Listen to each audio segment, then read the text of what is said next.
E onde Jesus chegava, ele falava, é chegado o reino dos céus. Aleluia. E os demônios batiam em retirada e o reino de Deus se manifestava.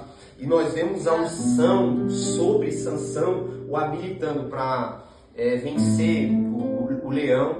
E nós vemos aqui nesse texto, é um contexto de quando Sansão, com uma queixada de jumenta, vence mais de 1000 filisteus. E depois dessa unção, vem o desgaste.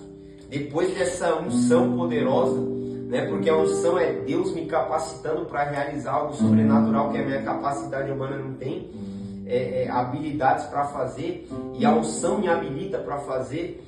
Depois de Sansão se mover debaixo da unção, ele se cansou. E o desgaste foi tão intenso que ele falou, Senhor, agora eu vou morrer com os filisteus.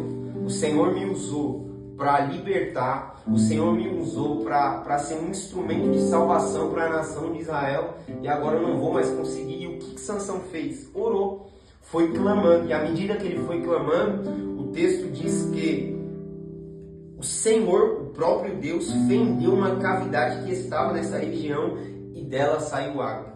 Ou seja, existe uma fonte que traz alento, existe uma fonte que traz fortalecimento, Aleluia. existe uma fonte que traz ânimo, existe uma fonte que traz renovo. E essa fonte, ela não se abre por conta da nossa sede. Você pode ter sede, mas ela não vai se abrir de maneira automática. Você pode estar morrendo de sede, mas ela não vai se abrir por conta da sua sede, porque Deus, ele não responde às nossas necessidades. Deus, ele responde à nossa fé.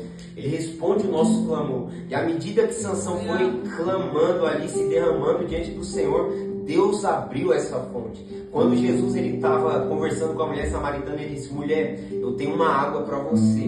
E a água que eu der para você no seu interior, ela vai se tornar uma fonte que jorra para a vida eterna. Certa vez, em João 7, Jesus entra no templo e ele falou assim, quem crê em mim, como diz as escrituras, do seu interior fluirão rios de águas vivas. Glória a Deus.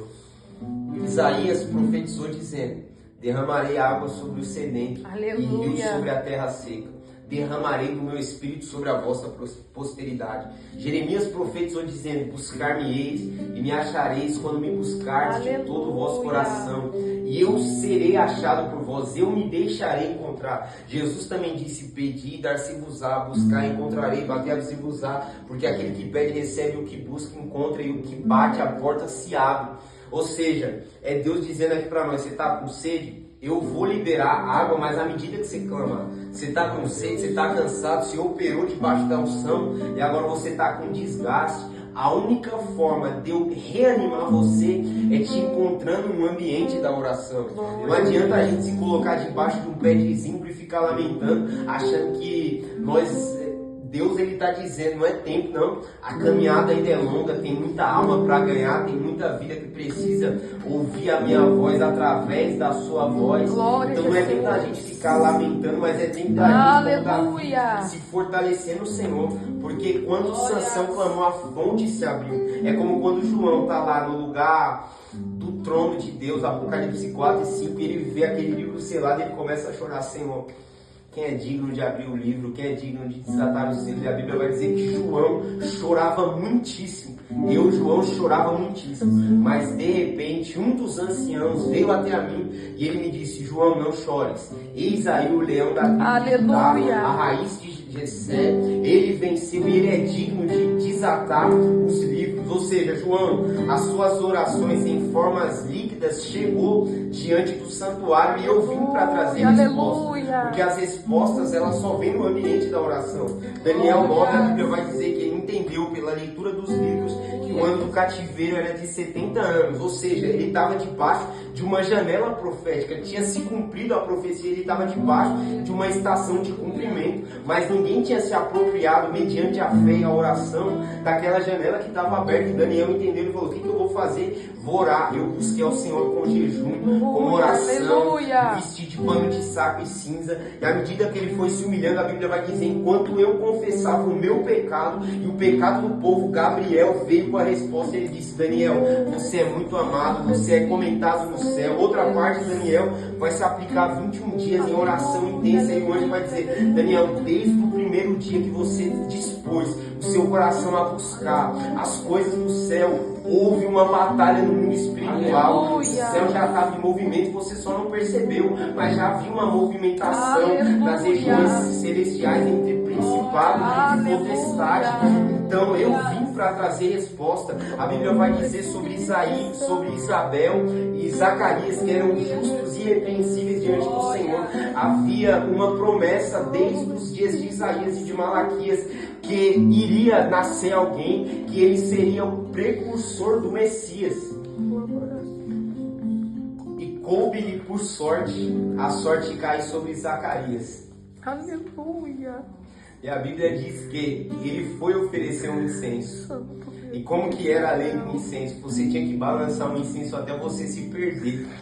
Você tinha que balançar um incenso até a fumaça do incenso cobrir, você não enxergar mais nenhum palmo à sua frente. E quando você estava perdido no ambiente da oração, era quando a glória de Deus, o cavote de Deus, o peso da revelação de Deus vinha. E a Bíblia vai dizer que Zacarias estava lá diante do altar e de repente quem chega? Gabriel. Zacarias, não temas, as suas orações foram ouvidas.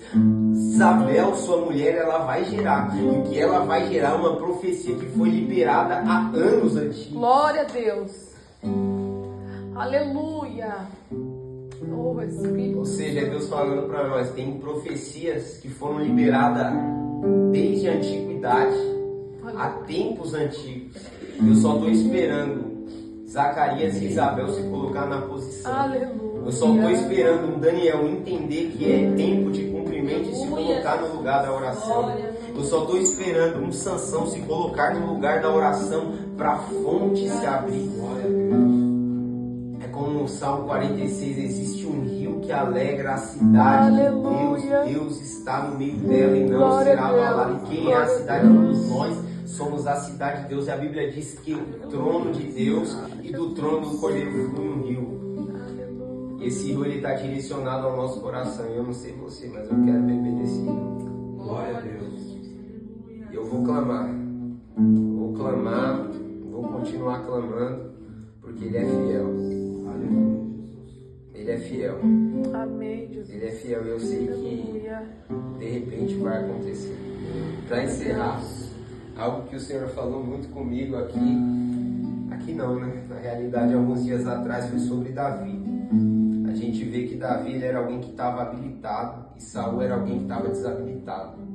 Porém, Davi estava escondido e Saul estava manifestado, né? Ele era alguém que tinha posição, Davi não tinha posição. Mas todavia Davi tinha autoridade, tanto que quando ele dedilhava a harpa, o espírito imundo saía de Saul, que trazia tormento. Mas algo que o Senhor falou comigo é sobre quando Davi ele é expulso da casa de Saul e ele se encontra com o sacerdote Aimeleque